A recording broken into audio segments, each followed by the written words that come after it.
I'm coming to Boston. I'm bringing hell with me.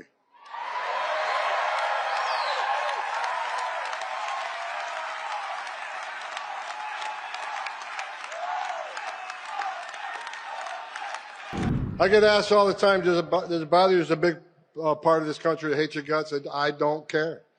I don't care. Because we got a job to do. You know, I wake up every day for the last 4 years pissed off because the Biden administration took the most secure border of my lifetime and unsecured it on purpose. Right? I worked for 6 presidents, starting with Ronald Reagan. Every president I ever worked for took steps to secure the border. Even Clinton and Obama took steps to secure the border because they clearly understood you can't have national security without border security. They got it. Joe Biden's the first president in history of the nation who came into office and unsecured the border on purpose. So for 4 years, I wake up every day pissed off. That changed November 5th. Now I wake up every day excited because I work for the greatest president of my lifetime, Donald J. Trump.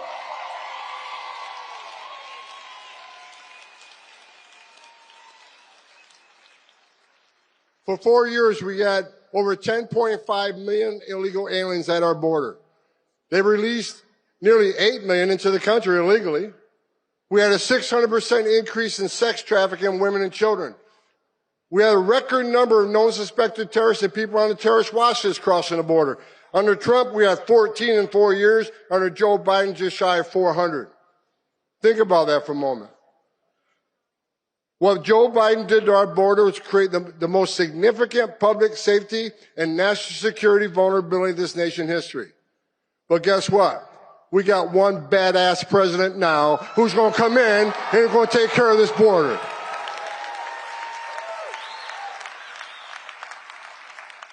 Look at the numbers last few days. I'm telling you, every morning I get up, I can't wait to go to work. Because I know that I have a president who's going to open up every avenue of law enforcement to this great nation. In under 4 weeks, we have illegal crossings on the border down 95%.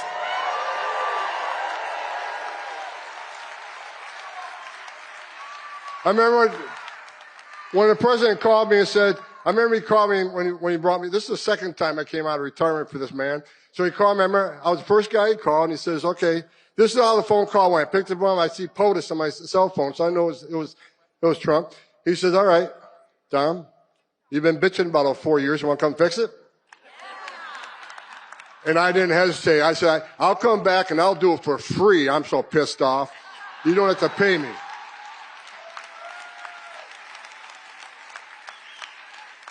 And look, in less than a month, illegal crossings down 95%. ICE has arrested over 21,000 people in the nation.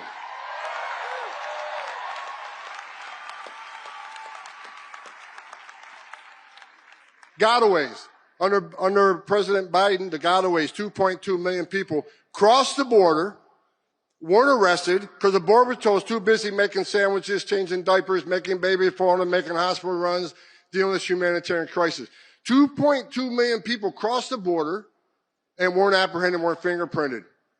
We had about 1,800 a day in 2023. You know how many had yesterday? 48.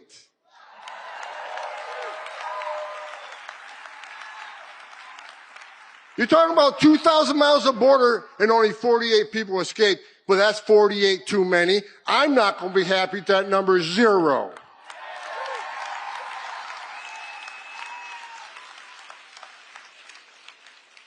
Now we're getting a question, well, you said you're going to concentrate on public safety threats and national security threats, but you arrested non-criminals.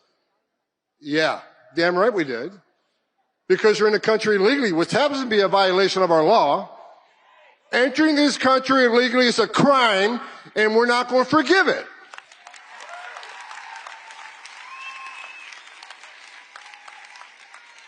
Into sanctuary cities, game on, because Pam Bondi's back into place. And Kash Patel is back running the FBI.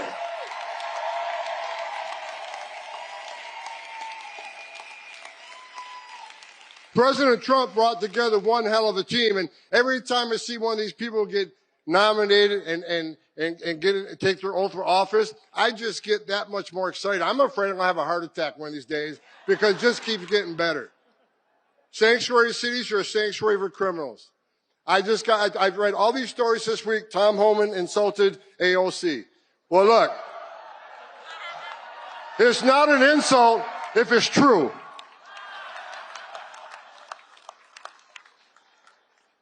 She says Homan has no game, he has nothing on me. Look, you can claim you're educating people according to their constitutional rights. I think she's a long ways away from being a constitutional scholar myself. Bottom line is, we know what the game is. You can claim you're educating people to their rights, but we know what the end game is. Try to tell people how to evade law enforcement.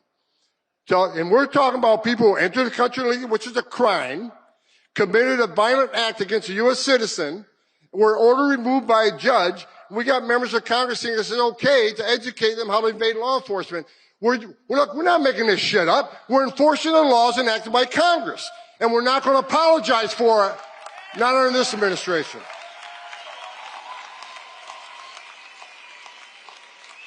We got great governors out there. Governor Pritzker, you ain't one of them. I met with Governor DeSantis yesterday. You know what he's done? He's passed one of the strongest state immigration laws in this nation. Do you know it's a crime in the state of Florida? It is a crime to enter the country illegally. He made his own state law. He has passed a law that he will fire any mayor or sheriff that doesn't help ICE enforce immigration law.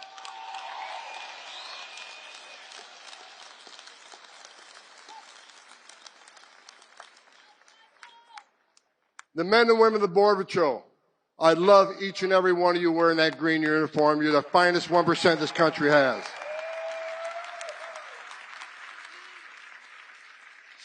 So look, we're attacking the interior enforcement. For those who don't think those numbers are enough, I don't either. If you haven't seen, I'm happy with the numbers, but I'm not going to be satisfied until every criminal alien gang member, every criminal alien, every Trenda Agua is eradicated from this country and send their ass to Gitmo where they belong.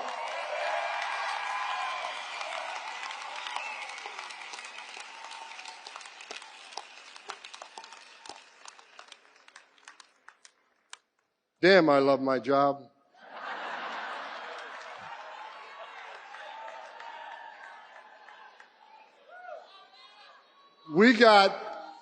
And look, I already said we got the border locked down, crossing down 95%. We've already arrested 21, just above 21,000. And we're going to double the workforce. We're going to add more, targeting. We're going to add more teams. God bless the men and women of ICE.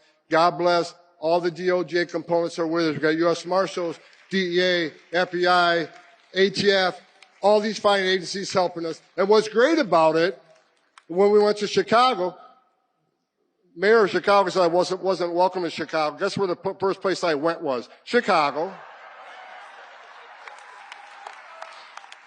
But having DEA and FBI there and ATF was great. We found an illegal alien with a gun. ATF does a criminal charge. We found an illegal alien with drugs. We prosecuted that crime. So we're prosecuting these people before we deport them, and that's exactly what we should be doing. We're going to make this country safe again.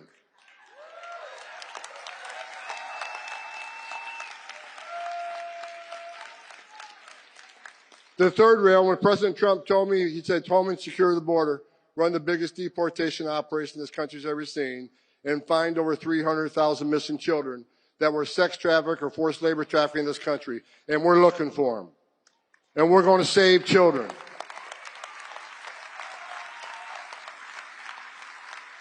All these bad stories about Trump, Homan, you're racist, you're a white nationalist, you're a mean person.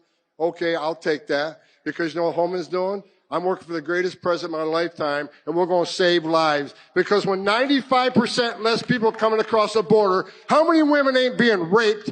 How many Americans aren't dying from fentanyl overdoses? How many no-suspected terrorists aren't getting in the country? How many women and children aren't sex trafficked in this country when you have a border lockdown? We're saving lives.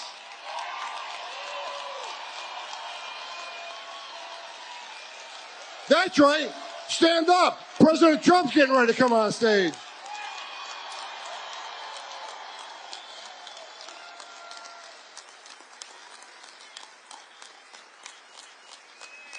I got another message to the criminal cartels of Mexico. At the RNC, I said a speech. I said two things at the speech. If you're in the country illegally, you better start packing now. We're keeping that promise. The other thing I said on stage at the RNC, that President Trump is going to designate the criminal cartels of Mexico as a terrorist organization. He's going to wipe you off the face of the earth.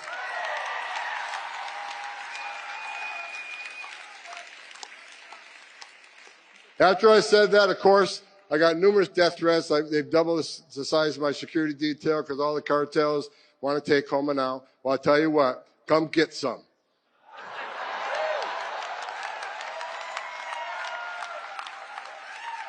You have killed more Americans than every terrorist organization in the world combined. You are now a terrorist organization. So word out to anybody that assists them, anybody that sells their drugs on the street, anybody that assists these cartels in any way, you are helping a terrorist organization, and the weight of the world's coming down on you.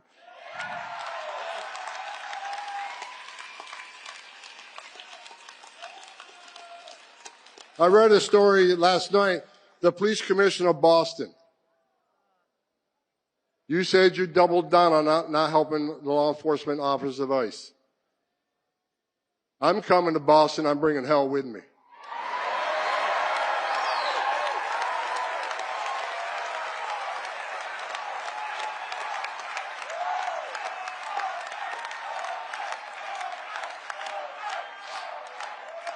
I looked at the numbers this morning. I stopped counting at 9.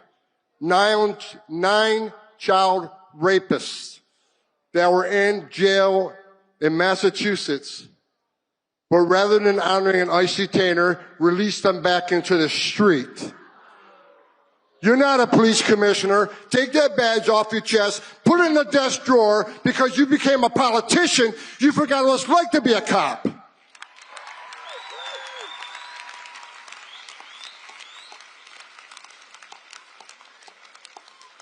And guess what? The men and women of Immigration and Customs Enforcement, they found those predators, and they're locked back up, and we're going to deport them from the United States.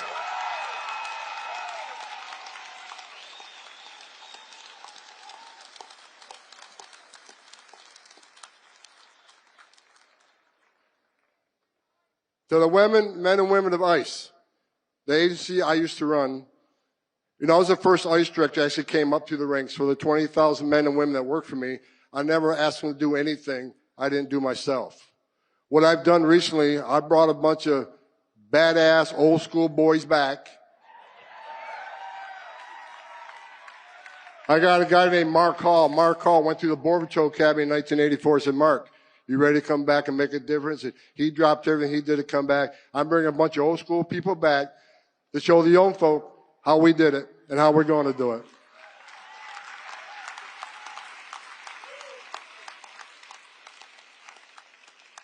Like I said, I want to leave you with this. I said I got 45 minutes left. Look, if Congressman J. Paul couldn't, gavel me to shut up, no one on this building is going to get me off this stage until I'm ready to get off the stage.